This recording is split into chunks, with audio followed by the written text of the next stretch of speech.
Have you ever thought about how design impacts real estate and decision making? I'm Shima, this is Amanda from Niche Decor, and we're sitting down with Lindsay today from the Hi. Key Advantage team. From your perspective as a realtor, how much do design decisions actually impact a home's value when buying or selling? So design decisions have a significant impact. We typically say your first showing starts online. So in terms of getting buyers from the screen and through the door, having a cohesive flow is really important. So that's paying attention to things like cohesive flooring, fixtures, finishes. We sort of say like the fixtures and the lighting is the jewelry of the home. So all of those things affect a buyer's mindset when they're out shopping. I absolutely agree with all of that. Now, how do you think that impacts budgeting?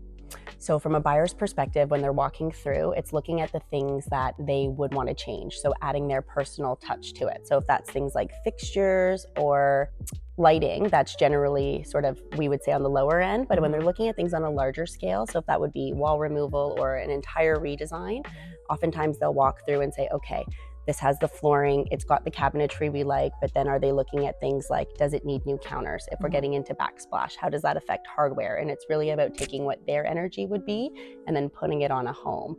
So it's tremendously important that they work with their designer. So I know you guys are really great when you're meeting with your clients about going through all of that and helping them find a plan that makes the home cohesive as they walk through. How do you help a buyer realize the potential of a home?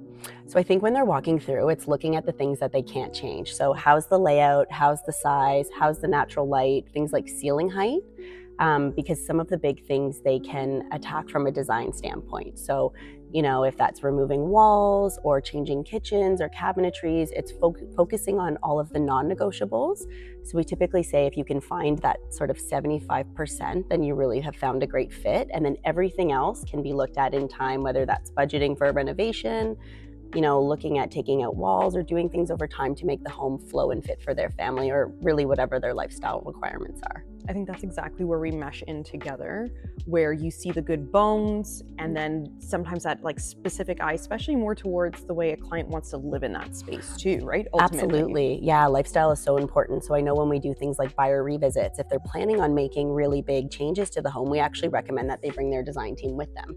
Because as they're planning things like closing costs and mortgage funding and all of that, it's like if you can work some of that into the budget, if they want to start renovations right away or do things in time, those funds can be allocated so that they can make sure they're on track, whether that's, major renovations right away or small things to make it fit for their lifestyle. It's really smart to be proactive so then you can have that full vision come to life and fruition. Yeah. That's great that you do that with your clients. Thank you.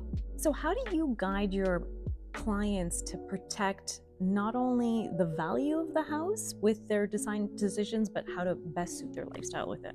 So I think choosing timeless over trendy is something that we always encourage our clients. So, we see so many people making bold choices in terms of design, and I think that's best suited for paint or things that are easily changeable, but for things like flooring and cabinetry, going sort of more neutral, and then they can layer their personal style in with other elements, whether that be light fixtures or, textural components or with their furniture. Because ultimately when a home sells, the fixtures that are in it stay, but the furniture and, their personal items leave. So if people are choosing quality craftsmanship and, really good materials in their renovation or in their aesthetic choices, those things stand the test of time and also provide a better return on investment from a resale standpoint. That is so well said. We so encourage the same. And there's projects that we can look back on that we did like 10, 15 years ago that are still timeless today. Yeah. That house still makes sense and it's relevant. So that's always great to hear. Yeah, you want to make sure people are choosing things that will stand the test of time. There's lots of things that come and go in terms of trends, as I'm sure you've seen. But again, just going back to having a cohesive flow and good quality craftsmanship, I think is really what helps set a house apart. What is the biggest mistake you see homeowners doing before they sell their home?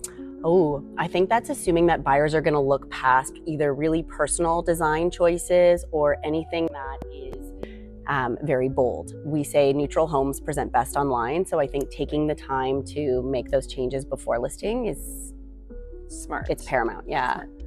What would you say is the one upgrade that homeowners often underestimate when it comes time to selling? I think that's painting.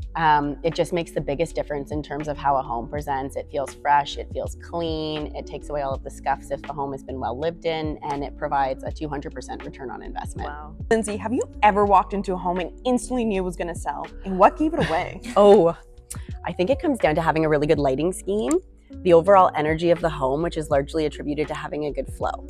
I totally agree with that. Do you also think a well-designed kitchen too is the heart of the home right there? It's the hub, it's where people gather, of course. Yeah, 100%. it's a natural gathering space. I agree. If key advantage was a drink, what would it be and why? Oh gosh, we would be a cappuccino with a heart on it. Something fancy. Like a coffee is warm and connecting and inviting, and people sit down and collaborate over it, but I just feel like something a little elevated. I love that answer. Well, thank you so much, Lindsay, for sitting down with us today. You had such great perspectives of how real estate and design come together for all of our audience viewers to hear about decisions that they need to make. Thank you. Thanks for having me. It was great.